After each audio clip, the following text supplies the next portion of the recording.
விடாமுயற்சி பத்தி நம்ம எல்லாரும் நிறைய பேசுவோம் இல்லையா? ஆனா அதோட உண்மையான சக்தி என்னன்னு எப்பவாவது யோசிச்சிருக்கீங்களா? வாங்க இன்னைக்கு அத பத்தி ஒரு சூப்பரான கதை மூலியமா தெரிஞ்சுக்கலாம்.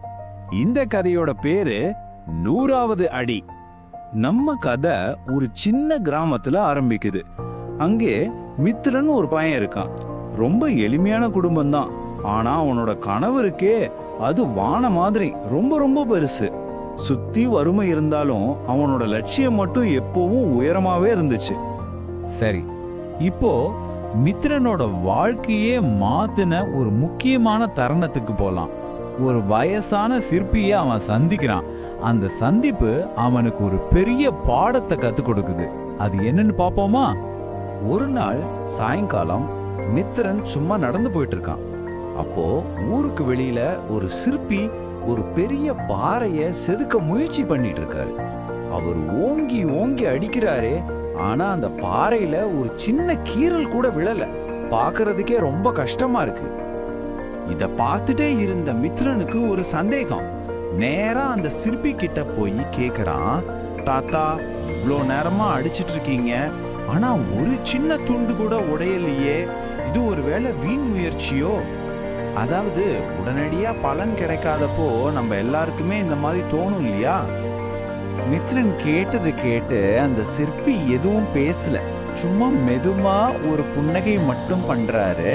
பண்ணிட்டு அவரோட வேலைய தொடர்ந்து செய்யறாரு. அப்புறம் ஒரே ஒரு அடி ஓங்கி அடிச்சாரு. அவ்வளவுதான், அந்த பிரம்மாண்டமான பாறை ரெண்டா பொளந்துடுச்சு. மித்ரனுக்கு ஒரே ஆச்சரியம். இப்போதான் இந்த கதையோட முக்கியமான புள்ளி வருது. அந்த சிற்பி மித்ரன் கிட்ட சொல்றாரு, தம்பி நல்லா கேட்டுக்கோ, இந்த கல் இப்போ நான் அடிச்ச கடைசி அடியில உடையல. இதுக்கு முன்னாடி நான் அடிச்ச அந்த 99 அடி இருக்கு பாத்தியா, அதனாலதான் உடைஞ்சது. ஒவ்வொரு அடியும் இந்த கல்லை கொஞ்சம் கொஞ்சமா பலவீனப்படுத்திக்கிட்டே இருந்துச்சு. அந்த 99 அடிகள் இல்லைன்னா இந்த 100வது அடிக்கு அர்த்தமே இல்லாம போயிருக்கும். அந்த சிற்பி சொன்ன வார்த்தைகள் அது மித்ரனோட மனசுல ஆழமா பதிஞ்சிடுச்சு. இந்த பாடத்தை அவன் தன்னோட வாழ்க்கையில எப்படி பயன்படுத்தினான் தெரியுமா? அவனுக்கு ஒரு பெரிய கனவு இருந்துச்சு, ஒரு அரசு அதிகாரி ஆகணும்னு. அந்த கனவு பயணத்துல இந்த பாடம் எப்படி உதவுச்சுன்னு பார்க்கலாம். ஆனா மித்ரனோட பாதை அந்த சுலபமா இல்ல. அவன் பல தடவை தோத்து போனான். முதல்ல சரியா தயாராகாததால ஃபெயில் ஆனான். ரெண்டாவது தடவை குடும்பத்தை பாத்துக்கிறதுக்காக வேலைக்கு போயிட்டே படிச்சான். அப்போ கொஞ்சம் மார்க்ல சான்ஸ் மிஸ் ஆயிடுச்சு. மூணாவது தடவை ட்ரை பண்ணும்போது ஊர்ல இருந்தவங்க எல்லாரும் நல்லா முடியாது, இதோட நிறுத்திடுன்னு சொல்லி கேவலி பண்ண ஆரம்பிச்சாங்க. ஒவ்வொரு தடவையும் அவன் துவண்டு போகும்போது அந்த சிற்பியோட வார்த்தை தான் அவனுக்கு ஞாபகம் வரும். தனக்குள்ளேயே சொல்லிக்கிட்டான், இந்த தோல்வி எல்லாம் வீண் கிடையாது, இதுவும் அந்த சிற்பி அடிச்ச 99 அடி மாதிரி தான். இது என்னைய செதுக்கிட்டு இருக்கு. இந்த எண்ணம் அவனுக்கு ஒரு புது தெம்ப கொடுத்துச்சு. சரி, இப்போ மித்ரனோட அந்த கஷ்டமான பயணத்தோட கிளைமேக்ஸ்க்கு வந்தாச்சு. பல வருஷமா அவன் போட்ட முயற்சி, அவன் அடிச்ச ஒவ்வொரு அடியும் கடைசியில அவனை எங்க கொண்டு போய் நிறுத்துச்சுன்னு பாப்போமா? பல வருஷ கடின உழைப்புங்க. சரியா சாப்பிடாம தூங்காம எத்தனையோ அவமானங்களை தாண்டி கடைசியா ஒரு நாள் மித்ரன் அந்த மாவட்டத்தோட தலைமை அதிகாரியா, அதாவது கலெக்டரா நியமிக்கப்பட்டான். அவனோட விடாமுயற்சி அந்த 100வது அடியா அவனுக்கு இந்த வெற்றியை தேடி தந்துச்சு. இப்போ அவனை அதே ஊருக்கு கலெக்டரா அரசு வண்டியில கம்பீரமா திரும்பி வரான். ஒரு காலத்துல அவனை பார்த்து சிரிச்ச அதே ஜனங்க இப்போ அவனை பார்த்து பிரமிச்சு போய் நிக்கிறாங்க. அவனோட உழைப்புக்கு கிடைச்ச மிகப்பெரிய மரியாதை இதுதாங்க. எல்லாரும் எப்படி உன்னால மட்டும் இது முடிஞ்சதுன்னு கேட்டப்போ மித்ரன் சொன்ன பதிலையும் அந்த சிற்பியோட ஞானம்தான் இருந்துச்சு. அவன் சொன்னா, என் வெற்றி இந்த கடைசி முயற்சியால மட்டும் வரல. பல 1000 தடவை நான் தோத்துட்டேன்னு நினைச்சப்போ இல்ல, நான் கைவிட மாட்டேன்னு ஒரு முடிவு எடுத்தேன் பாருங்க, அதனாலதான் வந்துச்சு.